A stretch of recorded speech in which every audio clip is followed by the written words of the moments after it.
Hello and welcome back to my slow review of An Editor's Tale by Anthony Trollope.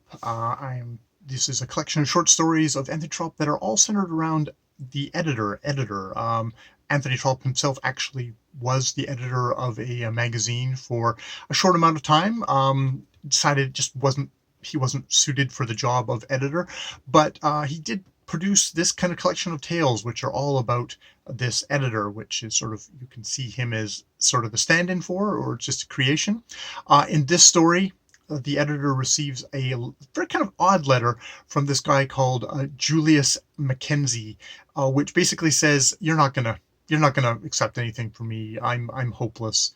But I was a learned man. I went to X college. They always blank out the colleges, but you get the sense that he's probably a very top scholar, but he got rusticated, tossed out because he tried to pinch his tutor's nose for some off of some disagreement. He married well below his station because he wanted to escape the drudgery of upper class existence. Except that did not turn out well. And we find in the story, and now he's writing for the penny dreadfuls.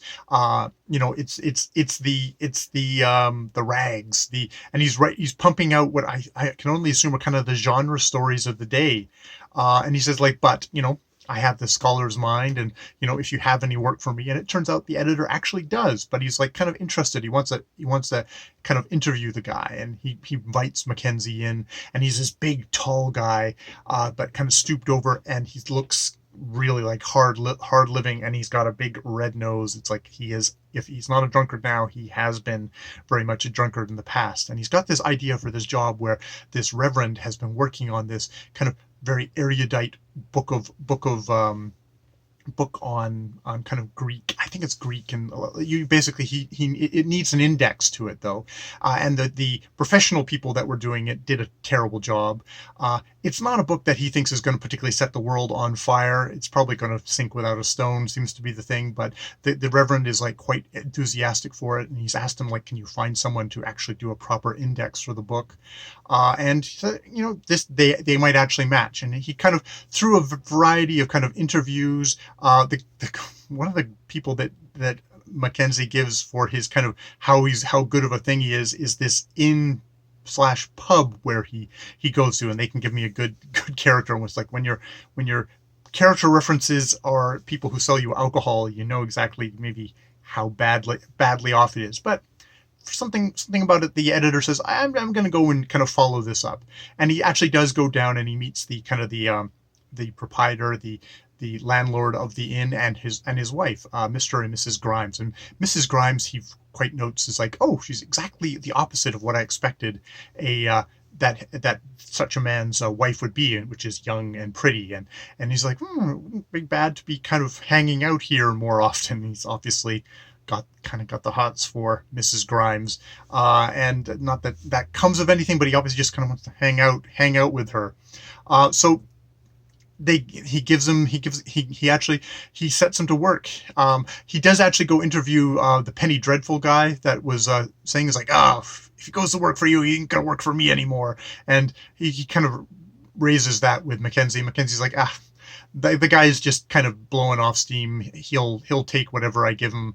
Unfortunately, he can only pay the lowly rate. So, but yeah, he'll take whatever I bring him. So it's don't worry about that. And that does seem to be the case. But yeah, so they set to work. He sets to work on the thing, but he needs somewhere to work, and his home isn't a safe place to work because it turns out his wife is a raging alcoholic, and the manuscript wouldn't be safe there, and he wouldn't be able to get work done there. It's a miracle he does get work done. He actually gets most of his work done at the Spttd Dog, the inn at the start of the story is named after, and where most of the action happens. So but Mrs. Grimes said, well, he can't work at his table in amongst everybody else, but he can work in our bedroom. It's that's not really proper. It's we're not upper class folk like you. We're I think she says something like, "Oh, we're like the Indians, and we live amongst the Indians, so it makes no matter to mind to us. We're very kind of laissez-faire and all that." She doesn't say laissez-faire. So he actually does for set times. He works. He works in this. He works upstairs in their room, spread out over their bed and the table there. And makes progress. Unfortunately, with the money filters back to Mrs. Mackenzie. She gets drunk. She shows up, kind of crazed at the thing. Grimes has to toss her out. She gets nabbed by the cops. Mackenzie has to take his money to bail her out, because even as a drunkard, she's the one that can actually take care of the kids. And basically mayhem ensues. And by the end, the editor is sitting there, and he gets bad. He's like, "Oh, you need to come and see what's happened." And what's happened is that the Mackenzie has disappeared. And he's taken the manuscript with him, because basically Mackenzie's wife had come in, made such a scene that Grimes was pulling him out. Mackenzie came down, and then the two of them, Mackenzie and his wife, were rolling in the street, just kind of really sad and just pathetic and just awful. And he basically is like, he gets kicked out. Mr. Grimes just kind of loses his patience with this, and kicks him out, and he takes the manuscript with him. And it's like, oh, that's not good. And the editor's like, "Oh, I guess I have to go down and kind of go down to his place," which is a real kind of ooky tenement place. And it's like Grimes actually says, like, I'll go with you, because Mr. Grimes is a very good-hearted fellow, puts up with a lot. His wife is very tender-hearted, is doing a lot for Mackenzie, but he goes down with him, and they find him completely dead out, passed out, drunk. The kids are kind of like huddled in one room. He's dead, passed out in the other, and the manuscript has been burned in the fire. And it's just like, oh God, the editor is like, oh God, that was the life work of this reverend. It's like his most treasured thing. And he's like dreading to have to tell him about it. And the next day, indeed, the reverend shows up saying, "Hey, where's my manuscript?" All that. And he tells him, and the reverend's like, and you can, but he is actually a really kind, well-hearted person. Maybe somebody who in the back of his head knew this really wasn't, it's something he'd worked on all his life, but he had never like done the push to get it out. Maybe he knew really in the end that it wasn't going to be top flight. And indeed, there's the implication that he kind of realizes that Mackenzie was a far better scholar than he was, and he was just doing the menial work behind the scenes. So there's a bit of that thing. But Miss Grimes shows up and says there's been horrible stuff, and what's happened is that Mackenzie has woken up. I guess seeing the manuscript is gone, and cut his throat from ear to ear, and died. And that sort of ends that story on a really kind of a grim note. There is definitely a lot in this story where it's like Trllp is like, oh, that such a high man would get reduced to such low low stuff and have such misery. It's like, well, there's plenty of like just people who are born into this, who have this misery all their life. Mackenzie just happened to be somebody who has had all the advantages, and through his own kind of personality and choices, put himself down into this point. So there's a bit of that kind of like the class thing here.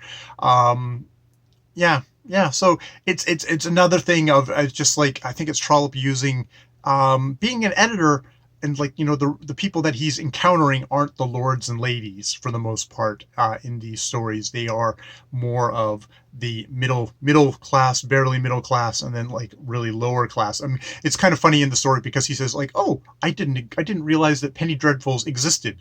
I guess he just like existed on such a high level of literature. It's like it was completely beneath his notice that there was this thriving business of pumping out kind of low quality, just quick and dirty fiction that he didn't even know about, which I thought was kind of funny. But that's you know, obviously at that point, there's much more of a divide between high and low literature, whereas nowadays things kind of are getting merged more and more, of what's high, what's low. It's just all one big bucket. For the most part, there's probably super high kind of experimental fiction stuff that's like we're totally unaware of, but I mean everything else is just, you know, is so mixed together. It's interesting that way. But yes, and we also have a little bit more of that kind of like that relationship between the editor and Mrs. Grimes, and his kind of attraction to Mrs. Grimes, where it's like it never crosses over anything, but you do get that kind of sense of, oh, here's male libido at work, which you know, it gets hinted at in Victorian stories, and it's like, oh, it's a little bit much more up on the surface there, maybe a little improper. I don't know. I don't know. Married woman and all, but yeah. So that is the Spotted Dog by Anthony Trollope, and I will be finishing up with the final story. I think it's Miss Bramble, I believe, is it called. So we're gonna continuing with that theme of Trollope and women. And I mean, they come up in his novels a lot, but this seems to be a little bit more concentrated into, I mean, maybe Miss Bramble will be another writer. That would be interesting. So we'll see. All right, more videos later.